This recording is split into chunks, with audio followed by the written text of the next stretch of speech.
Hello बच्चों, आज हम भूगोल का एक टॉपिक नदी के कार्य के बारे में जानेंगे कि नदी अपने जीवन काल में कौन कौन से कार्य करती है। तो आइए शुरू करते हैं। सबसे पहले इसके परिचय को जानते हैं। पृथ्वी की सतह को आकार देने में बहिर्जनित बलों का हाथ होता है। बहिर्जनित यानी बाहरी बलों का हाथ होता है। ये बल खासतौर से अपक्षय, आपर्दन, परिवहन और निक्षेपण के द्वारा धरातल पर अलग अलग तरह की स्थल आकृतियों का निर्माण करते हैं। अपक्षय यानी चट्टानों का टूटना फूटना, अपर्दन कटाव, परिवहन बहाव और निक्षेपण जमाव के द्वारा जमीन पर अलग अलग तरह की स्थलाकृतियों का निर्माण होता है। और ये निर्माण किनके द्वारा होता है? नदी, पवन, हिमनदी और समुद्री तरंगे इनके प्रमुख कारक हैं। यानी इनके द्वारा ये स्थलाकृतियों का निर्माण पृथ्वी पर होता है। चलिए अब हम नदी के कार्य को जानेंगे। नदी जब अपने स्रोत से बहते हुए अपने जीवन काल में कई अवस्थाओं से गुजरती है और बहते हुए अपने रास्ते में कई स्थलाकृतियों का निर्माण करती हैं। नदी मुख्य रूप से दो प्रकार के कार्य करती है, एक आपर्दनात्मक और दूसरा निक्षेपात्मक, यानी एक कटाव के द्वारा और एक जमाव के द्वारा।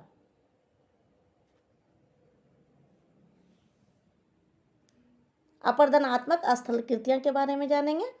नदियों के जीवन में भी कई अवस्थाएं होती हैं, जैसे युवा अवस्था, प्रौढ़ अवस्था और वृद्धावस्था। इसलिए नदियां जब अपने युवा अवस्था में रहती हैं तो इस समय ये पहाड़ी भाग से होकर गुजरती हैं, जिसके कारण नदियां तीव्र गति से बहती हैं और काट छांट की क्रिया तेजी से करती हैं। इस अवस्था में नदियां मुख्य रूप से निम्नलिखित स्थलाकृतियों का निर्माण करती हैं। इसमें सबसे पहला है वी आकार की घाटी। नदियां जब युवा अवस्था में बहती हैं तब अपने अगल बगल की चट्टानों को सीधी काटती हैं, क्योंकि इनकी गति बहुत ही तेज होती है और ये घाटी का आकार बनाती हैं। इस प्रकार निर्मित घाटी का आकार अंग्रेजी के वी अक्षर की तरह होता है, इसलिए इसे हम वी आकार की घाटी कहते हैं। इस इमेज को देखिए, इसमें जो घाटी नजर आ रहा है वह अंग्रेजी के वी आकार जैसा है।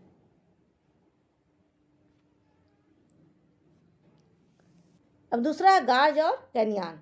जब नदियां बहते हुए अपने रास्ते के कठोर चट्टानों को सीधी काटती हैं तो खड़ी ढाल वाली संकरी घाटियां बनाती हैं, इन्हें गार्ज कहते हैं। जब घाटी लगातार अपर्दन से चौड़ी होती जाती है तो यह कैनियन कहलाती है। विश्व का सबसे बड़ा कैनियन अमेरिका का ग्रैंड कैनियन है। इस इमेज को देखिए, इसमें नदी कठोर चट्टानों को काटते हुए आगे बढ़ती है। अब तीसरा है जलप्रपात, जिसको अंग्रेजी में वाटरफॉल कहते हैं। जब नदी का पानी ऊंचाई से दूसरी ओर गहरी घाटी में गिरता है तो जलप्रपात का निर्माण होता है। एंजल जलप्रपात और जोग जलप्रपात प्रसिद्ध जलप्रपात है।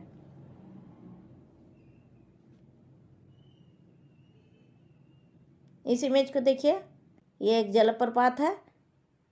देखिए नदी एकदम ऊंचाई से डायरेक्ट घाटी में गिर रही है।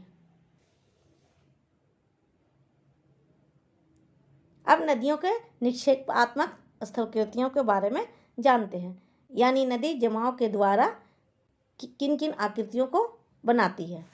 नदियां जब प्रौढ़ और वृद्धावस्था में होती हैं तो इनकी गति कम हो जाती है, जिसके कारण ये अपने साथ लाए गए अवसादों को जमा करने का काम करती हैं, जिससे निम्नलिखित प्रकार की आकृतियों का निर्माण होता है।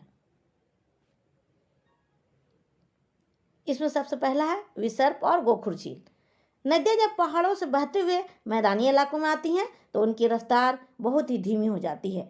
ये अपने दोनों किनारों को काटती हैं और अवसाद जमा करती रहती हैं, जिससे नदियों का रास्ता सर्पीला हो जाता है, यानी सांप की तरह हो जाता है। घूम घूम कर नदियां बहती हैं। इस सर्पीले आकार को विसर्प कहते हैं। अब गोखुर झील। जब कटाव अधिक होने लगता है तो नदियां उस जमाव को छोड़कर पुनः सीधी बहने लगती हैं, जिससे गोखुर झील का निर्माण होता है। इसका आकार गाय के खुर के जैसा होता है, इसलिए इसका नाम गोखुर झील पड़ा।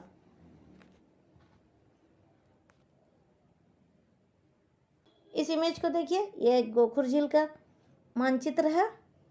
इसमें नदियाँ बहते हुए जमाव करती जाती हैं और आखिर में ये भाग अलग हो जाता है और इस प्रकार की आकृति बन जाती है और नदी सीधे बहने लगती है और इसकी शक्ल गाय के खुर के जैसी होती है, इसलिए इसका नाम गोखुर झील पड़ा। अब डेल्टा के बारे में जानते हैं। डेल्टा का निर्माण नदी के मुहाने के पास होता है। जब नदी समुद्र से मिलती है, समुद्र में गिरने से पहले नदियां अपने साथ लाए गए कंकड़, बालू और मिट्टी को जमा करती हैं। इस जमाव से एक स्थलाकृति का निर्माण होता है। इसकी आकृति ग्रीक अक्षर डेल्टा की तरह त्रिभुजाकार होता है। सुंदरवन का डेल्टा विश्व का सबसे बड़ा डेल्टा है। इस इमेज को देखिए, ये एक डेल्टा का इमेज है। नदी अपना अवसादों को जमा करके डेल्टा का निर्माण करती है और समुद्र में मिल जाती है। अब अगले वीडियो में सामाजिक विज्ञान के दूसरे टॉपिक के बारे में जानेंगे। हो सके तो चैनल को सब्सक्राइब कर दीजिएगा और कमेंट करिएगा ताकि हमें पता चले कि आपको वीडियो कैसा लगा। धन्यवाद।